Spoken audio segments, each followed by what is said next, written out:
friends, Heidi here from Rain Country. God is good all the time, and I thought it would be a good idea for those of you who already have nettle growing to talk about cooking with nettle. And yes, I'm holding it with my bare hands, but there is kind of a trick to how you can handle nettle with your bare hands. I'll talk a little bit about that, but before I do, and before I get into this particular video, I want to link you back to an older video I did on the benefits of nettle, where I went over somewhat extensively, still didn't cover everything about the benefits of nettle. And because nettle is incredibly beneficial to your body in so many ways. And here are just a few examples. It's really good for allergies, for digestive health, for bone health, for heart health, for lactating women.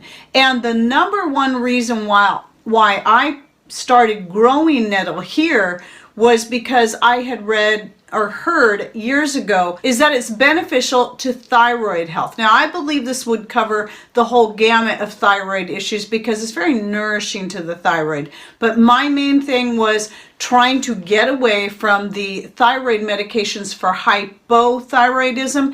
And for those of you who are new and are interested on how Patrick and I, right about 9 years ago, I believe it was, we took ourselves off the thyroid medication, and how we did it, we did do a video on that a few years ago. I will link to in the description box down below. Again, this is just how we did it. It's not what you should do. I just recommend you listen to what we say, read the list that I put in both the description box and a pinned comment below that video on some of the things that you need to eliminate or add to your diet and so on. Anyway, that was why I started growing nettle, was for the sake of our thyroid. So once I really got a lot of it coming in, it was then starting to learn to be creative. And I'm still always thinking of new ways of using the nettle.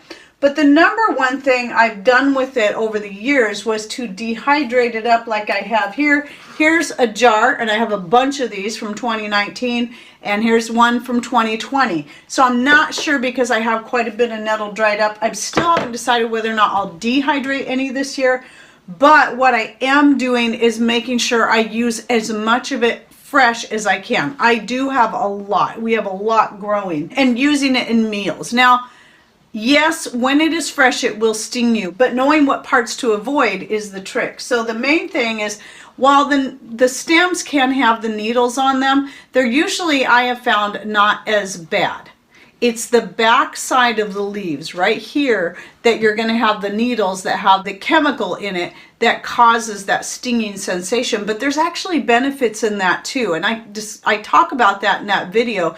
So if you're brave enough to eat it fresh, and I won't do this on camera simply because I don't want to have green stuck in my teeth during the video, but I've shown this before, and I'll also put a few images here. So let me go ahead and cut some of this off. So usually when I'm cooking with it, I cut these stems off, and then I'll take the stems and throw them in a pot of tea for that night.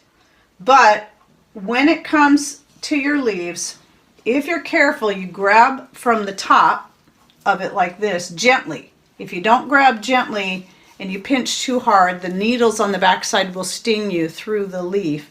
And then just fold it up so all the needles are on the inside, and then just chew it up. I usually chew it up real quickly. And I have actually stung my lip a little bit before because I didn't fold it up very good. But so if you're brave, it wasn't bad because it doesn't really affect me that bad. Now, some people are going to be a lot more sensitive to it than others. I do find, though, that the more I handle it, the tougher I get as far as that goes. But sometimes it still kind of surprises me when I'm out there working around the nettle and I sting myself and it's like, oh, oops, ow, oops. But it just really doesn't bother me for a long period of time. And the age of the nettle will matter too. I think it's when it's older that it gets more painful than when it's younger. When I harvest my nettle, I do this all barehanded. When I first started, if you watch an old video when my nettle was still quite young, I was wearing kitchen gloves, and kitchen gloves are actually the best for handling nettle to prevent from getting stung. The little neoprene gloves, your latex gloves, aren't going to help unless you do maybe 2 layers. But now I just go out there barehanded because I hate messing around with gloves. And what I do is I put the colander, I'll hold it there like this, and then I will take my scissors and simply cut it and then move the colander as I go and just cut the nettle directly into the colander. And then because the chickens still have access to that area where their nettle is, and they walk all around it. They leave it alone, but they do walk all around it. And of course, you know, they're going to dig up dirt and stuff. I do like to rinse it. And so again, you might want to do this with gloves, but what I do is just use some smaller salad tongs, and I will do this with it. I'll just keep flipping it as I'm rinsing it to just get a good rinse, and that way I don't have to touch it with my bare hands. And same thing, if you're careful about the way you grab the stems, you can just grab them like that. And you can cook the stems too. It just depends on what I'm putting it in.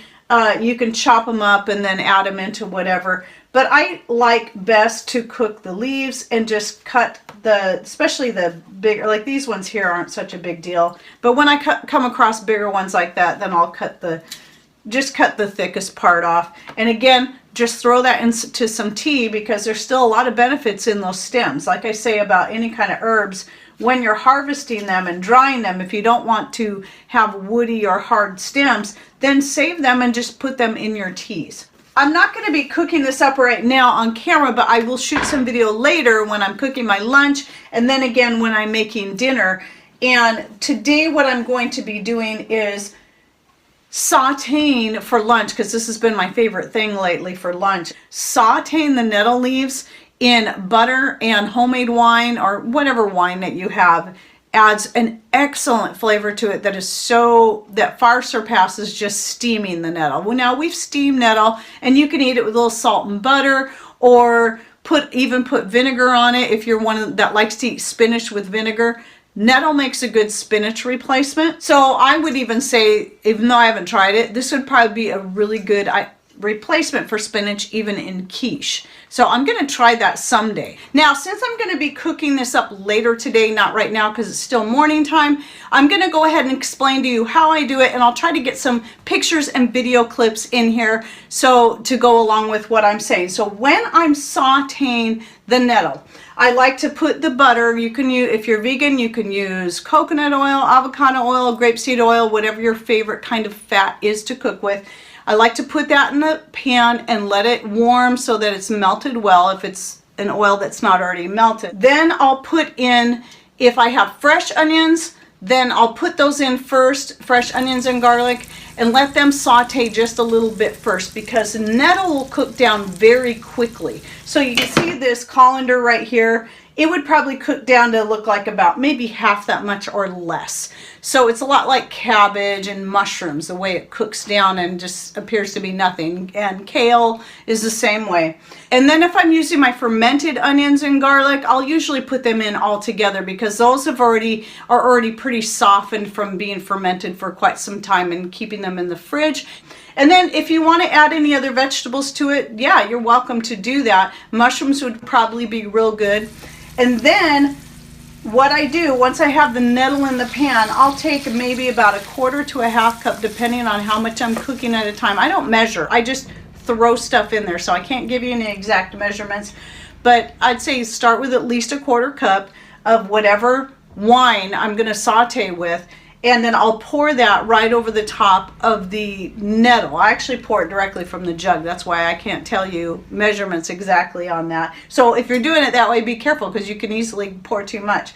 And then just take my tongs, and these work really good, and then just kind of flip it every so often and stir it, because that's the easiest way to handle the nettle as you start cooking it, is with tongs. You can use a spoon or a fork, but I find the tongs to work really well. And then just cook it until everything's tender. And then if you want to salt and pepper it or add any other kinds of seasonings, it's all a matter of choice. But I personally don't add any salt or pepper to it. I just the onions, garlic, the homemade wine, and the butter are enough to give it plenty of flavor, and I love it. It's so good. So it's been my current favorite and very healthy lunch. And then when I go to tonight, I'm gonna do fried rice, because I have some leftover chicken in the fridge, and that's usually one of the ones I most likely to use when I'm doing a fried rice.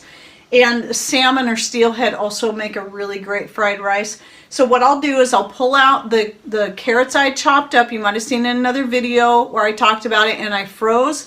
And I've tried them since, and yes, they're great. So I'm going to pull some of those out, and some peppers, and then some snow peas from my garden from 2020. My favorite way to preserve those is to freeze them in little half-pint jars. They're the perfect size to go with any kind of meal I'm going to make. And so I'll mix all that together. I'll saute the carrots and peppers and the snow peas a little bit first, then throw in the nettle. Once all that stuff is well sauteed and cooked, I then will throw in the cooked rice and let that heat through and brown a little bit. And usually I'll be cooking in something like either coconut oil or avocado oil in that case. And then towards the end of the process, I'll also put in a little bit of sesame oil for flavor. That adds a really nice flavor to your fried rice. Now, I haven't used it in a ton of things fresh yet, but I've used it in a lot of things already dried. So I showed you the jars here of the dehydrated nettle from the previous years. Well, here is a jar of my mixed greens. Now I have a video, I have several videos on my mixed greens blend, but I'll link to my most recent one down below where I talk about basically what's in this and the many uses for it. But one of the main greens that's in this are the nettle leaves, and I also have many other greens. You can see that if you go watch that video. It just depends on what's coming in my garden, what I'm trying to make the most of. But nettle and dandelion leaves are a couple of the two main ones I like to use in that, because dandelion leaves were especially because they're kind of bitter, but once you dehydrate them and then add them to stuff like this, you don't notice that bitterness. And so this goes in any of my Italian sauces. I usually add it to any kind of gravy, like a biscuits and gravy, anything like that, any kind of casserole.